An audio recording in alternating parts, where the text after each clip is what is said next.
I always tell you that everything is connected.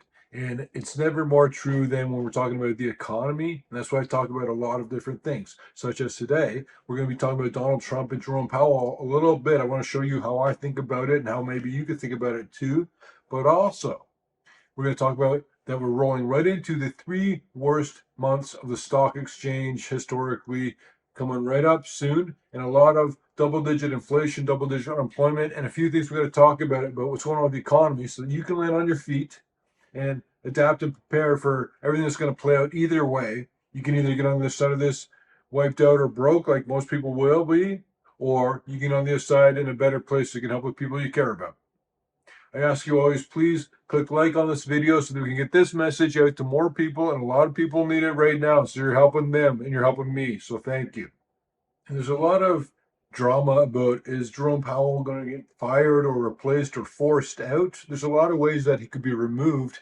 And the idea being that Donald Trump wants to put his own guy in there at the head of the Federal Reserve to be more controllable and do what Donald Trump wants, which is to lower the interest rates. And I'm just saying that you don't have to focus on this. In my Upthinking book, I talked about this. You got to get out of the weeds. You don't need to know all these details.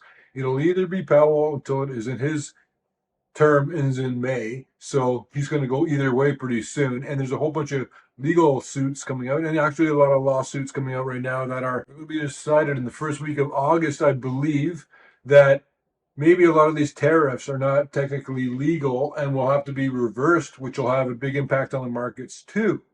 A lot of things are going on, and I'm telling you, it's all connected. The reason that it's not maybe a good idea for bankers worldwide who are watching our situation is that it's bad optics. You want an independent body. The Federal Reserve should be a separate thing than the president. And if the president just controls the levers of power at every aspect, then that's just more like a dictatorship. And so then other bankers worldwide will be a little bit more nervous about dealing with America on a business basis. And I'd invite you to think about it like I do, just like with elections is the same, where you maybe just need to observe what happens and then react to it, be ready for the outcome, have the most likely outcome in your mind so that you can prepare for that the best, and then wait for it to happen. Don't sit there watching CNN and just learning all these details and staring at the TV screen. It doesn't matter. Either Powell goes to May or he gets replaced before that. Either way, the rates are going to be coming down. And I'll tell you why. And even Powell is not a fan of lowering rates. He's a little bit concerned about what's going to happen with the tariffs because he believes it's going to cause a lot of inflation. By the way, the tariffs, the effects of them are going to start coming in the next few weeks, few months. And we haven't felt it yet, but we're going to start seeing the real world effects of the tariffs, which we have not yet seen.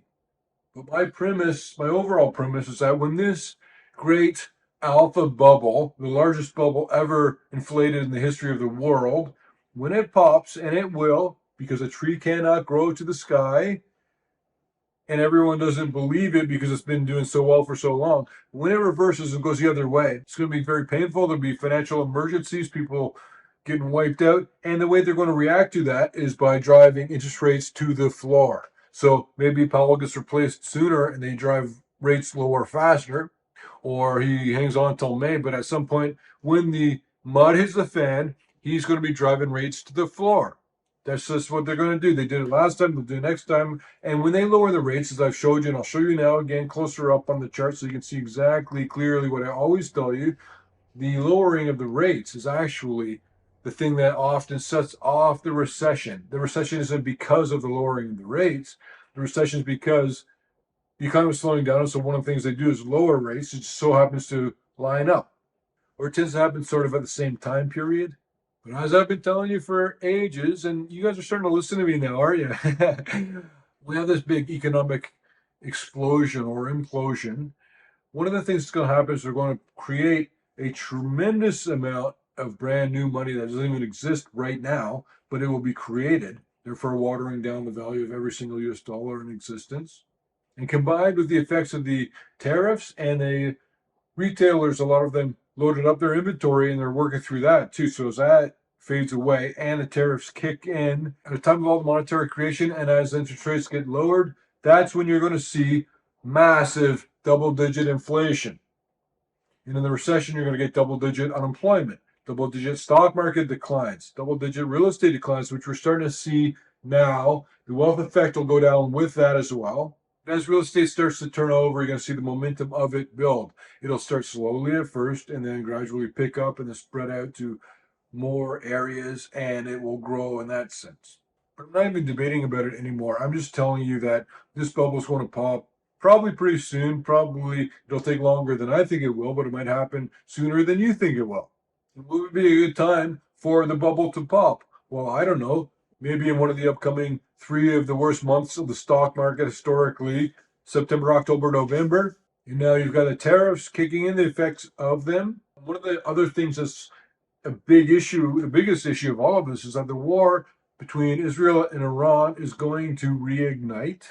And it's going to be a lot different this time because Iran now has a whole bunch of new kinds of weapons and defense mechanisms and offense mechanisms that they can bring to bear, which they couldn't last time. And I know I'm being a wet blanket today. I'm so sorry about that. But I just want to tell you this is a setup that we're dealing with right now. And I guess I'll just say good luck, everybody.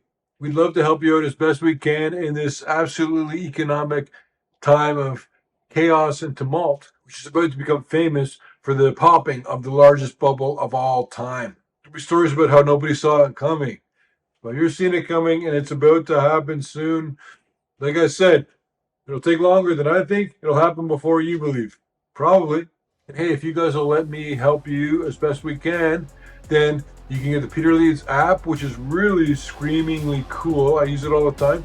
Or the world famous stock picks, or become a Peter Leeds insider for a couple of bucks. You can learn all about it at peterleeds.com, and we would love to help you out.